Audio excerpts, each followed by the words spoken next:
We got 2,000 people there, and 1,800 of them, because we got 200 from Graham, they root against us. All right. All right. Hey, at the start of the session, I said this. Oh, guys, that last technique I showed you, pulling down that inside tie, I'm telling you guys, that is crucial. I cannot stress that enough. All right, I love it. It shuts this whole thing down, shuts it down. Anyway, guys, this next technique, there was a guy that wrestled for me a long time ago. He's now the assistant coach at Minnesota. His name's Dustin Schlater. He would always have problems swinging his trail leg behind him. So every time he hit a head inside single, he barely moved his trail leg. And that guy would sprawl and he'd get called out front. I told him, Dustin, you got to swing your leg around behind you. Dustin was a hammer. He's a 4-time state champ. He won the national tournament as a true freshman. Then he blew his knee out, blew his ankle out, and then he hurt his knee again. I think he was an All-American one more time, but he was a freak. All right, won the nationals, 18 years old as a true freshman. That's pretty impressive. Anyway, guys, he would never move his trail leg. So we started working on this finish, and I call it a cutback. I started calling it a cutback 15 years ago, all right, and 16 years ago. My team, we are freaks with this move. We probably get 300 or 400 takedowns a year off this move. Why? We hit so many head inside singles. At the start of the session, I said there's 3 options. 1, get to our feet. 2, head south and chase that far leg. We just spent 90% of this session time on that. Then I said there's option 3. If I can't do option 1 or can't do option 2, I either got to go to another finish right away or get the heck out of there. We're going to go to another finish called a cutback. Oh, real quick, guys. I never showed this finish right here, ever. I used to show it, guys, the first 8 years of my camp. I quit showing it. Why? Because my guys suck from here. We're terrible. We can't score. I hit a head inside single Martin Sproles. Here. I never showed this finish right here. I call this a split the middle. I hate it because the guy traps my arm, pinches, brings his heels up, and my guys are always right here looking, Coach, what do I do? You know, every time. And the worst guy in the world on my high school team with him is guess who? He's the worst. I see him get there 6 or 7 times a match. I want to choke him. All right, and I love him. But here's the bottom line. I don't show it anymore, guys. Don't show a split the middle. What I'm going to show you now is 10 times better than split the middle. All right, watch. I hit a head inside single. Martin sprawls and squares up with me. You're going to see that I'm in bad position, but I'm not yet in terrible position. All right? I hit a head inside single. Here, Martin sprawls, made my setup suck, my shot stunk, something stunk, and I hit a head inside. Martin squares up and sprawls, but he's still on his toes. Notice my position. Here, he sprawls, right there. We've all been here. You gotta understand something, guys. I cannot do option 1 and get to my feet from here. Cannot do it. I also cannot do option 2 and chase the ankle. What most people do in my shoes, they do this right here. And they try to hold on and get a stalemate. We've all been there. Guys, it doesn't say in the rule book I gotta sit there and lay there and try to get a stalemate. What I'm going, again, notice my position. I hit a head inside, Martin sprawls, and he's squared up. I'm trying to keep my chest up high. I don't want my chest all the way down here, all right? So I'm trying to keep my chest up high, my right hand's right below his knee. I'm trying to keep his hip right here on my right shoulder. From here, I'm gonna do a lot of things at once, guys. I'm in on a head inside single, he's sprawled. I'm trying to keep my chest up. I take my left foot, step back up. From here to here. And then, guys, I'm gonna change direction. Almost like a rotate double. My right knee's aimed right towards that wall. I'm gonna windshield wipe my right foot. My knee's gonna stay in the same hole in the mat. It's just gonna do this. So I go from here to here. It's a direction change. You guys with me? As I do this direction change, you see the direction change?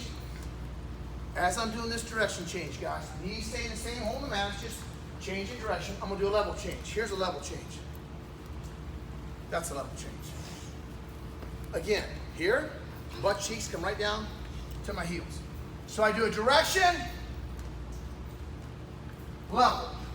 Direction, penetrate to my knee, level. Direction, level. As I'm doing that direction level change, guys, my head, as I do the direction change, here, penetrate to my knee, I do a level change, butt cheeks come down the heel, my head is gonna come all the way out to the double leg side. But guys, the most important thing is what I'm gonna tell you next, is my right elbow. And so I'm right here, watch my right elbow. As I step up, I do a direction, I do a level, heads come out to double, right elbow's doing this right here. I'm gonna pull his leg right into here. Right back to my stance. When I do that, guys, I promise you, all the weight is gonna shift to Martin's left hip and left leg. And that means he cannot sprawl. Impossible for him to sprawl. I'm in here. Martin sprawls and squares up. Right there, I step up. Change direction. Change level. Head's coming out to double, look in the ceiling. Watch my right elbow. I like to stick to a head inside. I don't want you guys coming to double leg. I do this right here. Sprawl, Martin. Sprawl. Sprawl. He can't sprawl. All the weight's on his hip. I lift and I score. Guys, we score so many points with this right here. Direction, level. Here, he sprawls. Here, step up. Direction, level, elbow in. Lift. Guys, I've had 3 guys that are freak of natures with this. All right. Number 1, Dustin Slater. Number 2, a guy named Matt Stevens. Freak with it. Number 3, my son Mickey. My son Mickey and Dustin Slater are so good with this movement. They hit a head inside single. When that guy sprawls, they don't even lock their hands. They change level and direction, and their timing is so good. When they do this, the guy just falls down. Partner, you have to be a good partner.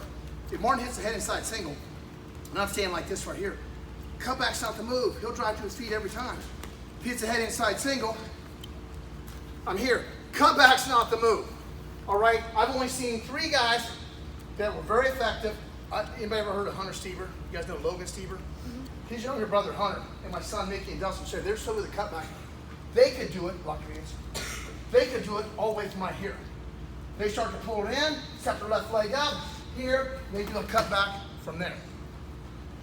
I like to do a cutback where I'm not all the way extended.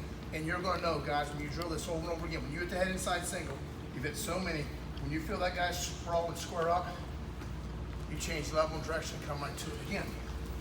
Here, head inside, Martin sprawls, there, instantly I step up, change direction, level, head comes out, elbow in. Hey guys, we did another move. When did we do slick and pretty? Yes. Yesterday, remember slick and pretty, low Smith single, duck double? It's not a duck double.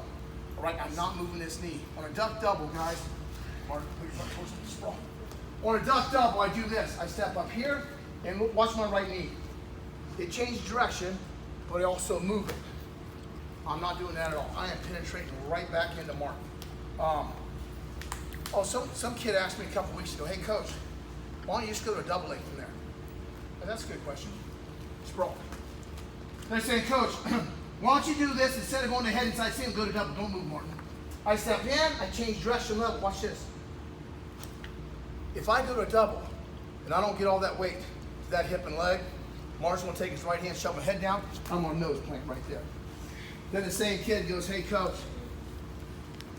what if you come to head inside single and you don't get all that weight to that hip? I said, that's even a better question. Hey guys, the only thing I can tell you is this story real quick. My son Mickey, we wrestled Blair Academy, all right, the dual meet for the national title in 2015. Next thing you know, guys, that's the last national title we won. 2015, Mickey was a senior. And, no, this was 2000 before that. Anyway, I always wanted my kids to get there. All right, Bo, his freshman year, like I said, he beat the #1 ranked guy in the country. Mickey's and won the state, was ranked #1. My son Mickey, he won the state his freshman year. I think he had 7 or 8 losses. I think Bo's got the best record, I think, in Ohio history. He's 178-1 or something like that. But anyway, guys, Mickey won the state, but he lost like 6 or 7 times. They had him ranked 25th, 28th in the country. And guys, honestly, I'm not into rankings. I just want my son to be one of the top 5 guys in the country, so I know he's there. Mickey's sophomore year at the Ironman tournament, he had a kid from Blair Academy. Mick's winning 2-1, 3rd period. Mick looks up and goes, hey Mick, hey, let's go. He's tough on top. Both up. Mick goes, no. I go down, Dad. I go, no, both up. I go down. My assistant coach, let it go down. I go, he's tough on top. Watch it, cross wrist. Mick gets turned with 20 seconds left in the match. 2 points, Mick loses 3-2. A month later, guys, all right, this guy was ranked 7th in the country. That guy won the BC East the next week. They got this guy ranked 5th in the country. Again, Mick's 20-some. Blair Academy comes to her gym in there. And We wanted to win the national title. We beat Blair at the Ironman. If they beat us in the duel, they're going to win the national title. I go up, Mick's warming up. I go up there, I said, I'm going to give him that fired up coaching speech, dad's speech. I go up to Mick. I go, Mick, today's the day. And Mick's sitting there jumping up and down. Today's the day you're going to do something special, son. We got to win this match. You win this match, we win the national title. All right? It's all going to come down to you, Mick. You hear me? And all of a sudden, Mick's sitting there doing this. And all of a sudden, I look up. Mick's got tears coming down his face. I'm going, I just broke him. You know, I'm trying to get him fired up. And guys, I didn't break him. I started walking away. I said, it's over. And all of a sudden, guys, Mick, he did. He had tears come down his eyes. All of a sudden, he goes, hey, Dad. And Mick's real quiet. You guys know it. I turned around, I said, yeah, son. He said, I'm going to break this guy. And guys, Mick had himself so fired up that he was actually crying because he was so fired up. I said, I don't care if you break him or not. Just get your hand raised. All right? Mick goes out there. Barn burner of a match. Mick's out there brawling. 30 seconds. Boom. Mick does this. Head inside. Guys brawling. Instantly Mick does this. Takes him down. Here. Cuts him. Right back up. Here. Popping. Next thing you know, Mick does this. Another head inside. Guys sprawls. Guys, Mick came in 3 cutbacks in the first period. I said, Mick's going to shoot his wad. He's going to be done. Mick's winning 6-2. Gates in escape. Next thing you know, Mick takes me down the front headlock. Does a butt drag. Did we just do that? Mick took me down the butt drag. Next thing I know, 28 seconds on the clock.